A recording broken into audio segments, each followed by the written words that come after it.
Alright, so what am I going to be talking about today? Wait, I get to dive back into the world of Avatar: The Last Airbender? Let's do it!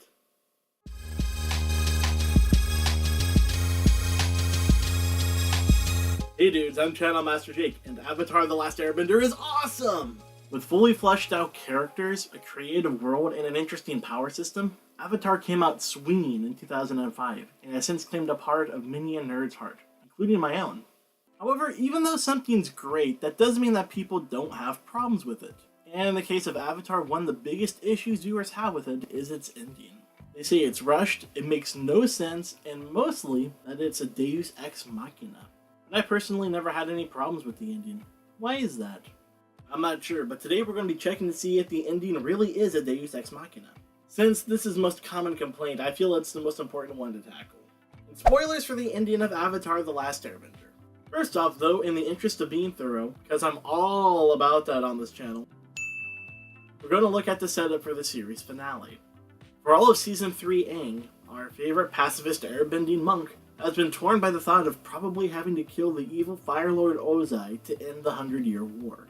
Raised as a monk, he values all life and doesn't want to throw away his morals, beliefs, and even his people's history to save the world.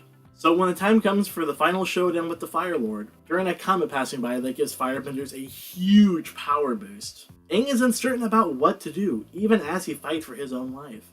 Also, before he goes to the final, and first confrontation with Ozai, he meets up with an ancient giant lion turtle. Trust me, it's as awesome and ridiculous as it sounds. The lion turtle imparts some sort of ancient knowledge onto him. We're just not quite sure what it is. So at the end of the fight, Aang spares his final blow on the Fire Lord because he refuses to kill. But instead he pulls out a new move taught to him by the giant lion turtle, where he bends the energy in his and Ozai's bodies, taking away Ozai's ability to bend and effectively ending the 100-Year War. So why does this resonate so badly with some people? Here's the part where the Deus Ex Machina comes into play. So the main problem that people have with the energy bending that Aang uses in the episode Sozin's Comet is that it's so sudden and random that it feels like a Deus Ex Machina. But what is a Deus Ex Machina? We don't need to go into the complete history of this phrase, but needless to say it derives its meaning from ancient Greek plays, where during a play a person playing the part of a god would be suspended from a crane and deliver some sudden plot change or solve some sort of problem at the tail end of the play. Honestly, that just sounds really uncomfortable. Imagine the wedgies. Ugh. Deus Ex Machina literally means God of the Machine. Nowadays we use it to mean a plot convenience that comes out of nowhere to solve a story's problems without there being any real resolution or character growth. This would apply to Avatar because at the end of the series, Aang, the young pacifist, is faced with the dilemma of possibly having to kill the Fire Lord in order to save the rest of the world, at the cost of his moral code and ideals. So during the final battle with Fire Lord Ozai, Aang just seems to whip this new form of bending out of nowhere to coincidentally defeat his enemy without having to make a decision on the moral crisis he had been facing. For many, this cheapens the final fight and leaves a bad taste in their mouths. If the show doesn't care enough for Aang to have some sort of character growth and change, or at least to take some sort of stand one way or the other, then why should I care, they think? And if he could do this all the time, why didn't he just do it right off the bat? Wouldn't that make the fight easier? Many say this is a reach that the show makes just to have a happy, kid-friendly ending that executives like. Now, if this was all that there was to the argument, that would be it. Game over. And even I would have to admit that my favorite cartoon has flaws. Thankfully, I've been mulling this over for a while now. Yes, I use the word mulling. I use it all the time. Shut up! Even I had to admit that I wasn't quite sure why I didn't have a problem with the ending. But I had a feeling that there was something else here, so I did some more digging and analyzing, and I came to a very interesting conclusion. Now for starters, let's look at the giant lion turtles. Many people say that their introduction is so late and out of the blue that it's purely for the plot's convenience that one pops up just to help solve this problem so that Aang doesn't have to. Now here it just comes down to personal preference and tastes. While others may see his appearance as sudden, I did. Not only because he was foreshadowed in the Season 2 episode The Library, but because Aang coming across creatures that help him seemingly out of nowhere has happened before in the show.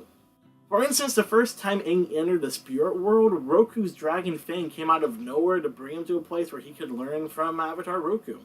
I don't remember people getting up in arms because Roku helped Aang out of nowhere before. Chalk it up to writers or whatever. But to me, the show just seems to have already established that things will go out of their way to help Aang because he is the Avatar, the most important being in his world. And as such, having one more come out to help right towards the end was never enough to take me out of the story.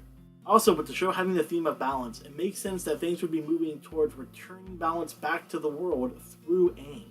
So personally, no, I don't think this is a Deus Ex Machina. It makes sense in terms of the world that was being built, and the giant lion turtles give a new addition to the Avatar mythos before the finale of the show. Even if things get weird in Korra.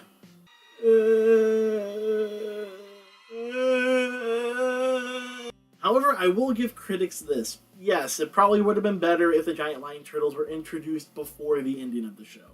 Oh, fun fact though, the idea of energy bending was actually around before the pilot of the show even existed.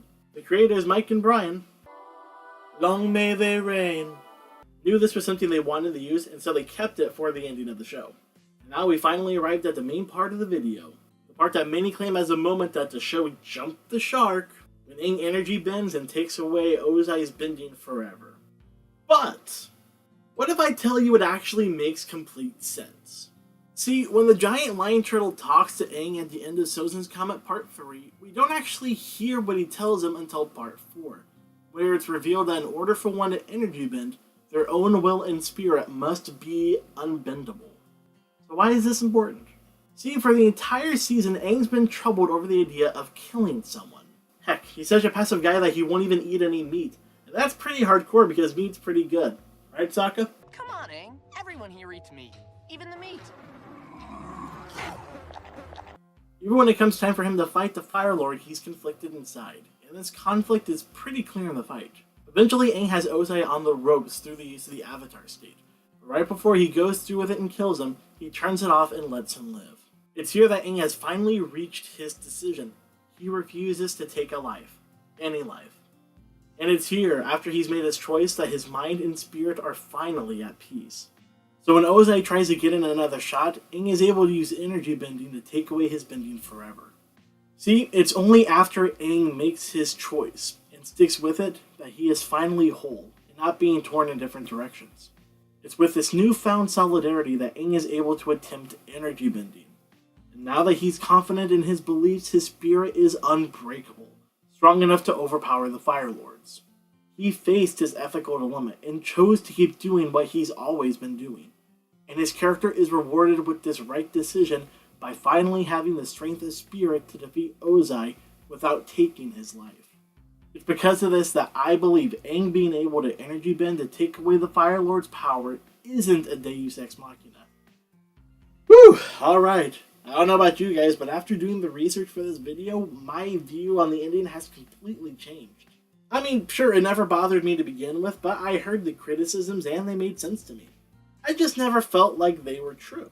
But now I feel like I understand what Mike and Brian, long may they reign, were going for, and it leaves me feeling satisfied.